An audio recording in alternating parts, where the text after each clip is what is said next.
سەبارەت بە گوێنەگرتنی حکومەت لە داواکاری هاوڵاتیانی هەرێم هاوڵاتیان و حیزب و پەرلەمانتارانی شارۆچکەی ڕانەی هەرێمی ڕاپەڕین بۆ چوونی خۆیان بۆ ئاژانسی دەنگوباسی ڕۆژنویس دەخەنە ڕوو. جگە لە خۆپشاندانەکان پێم وایە حکومەت دەبێت بێتە سەرخەت.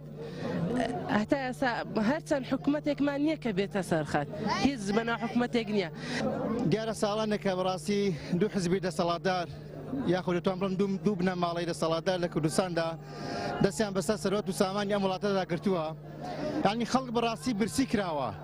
ئەمە ئێوە دەبینێ ئەمە شۆڕشی برسێ بەڕاستی. من ئەگەر لە دەریای ئیجە بمرم و لێرە لە زینداندا بمرم و لە برسان بمرم بردن خۆ هەم مرنیەکەم. داوا دەکەین لە حکوومەت بە زووترین کات بە زووترین کە وەڵامی ئەم خەڵکە بداتەوە، میلەتی خۆتان برسی مەکەن، کوڕە بەڕێزان ئاگاداری ئەو میلەتە بن، ئەوەی خەڵکی خۆی لە دەورە نەمێنێ هەموو کاتێ هەر سووک دەبێ.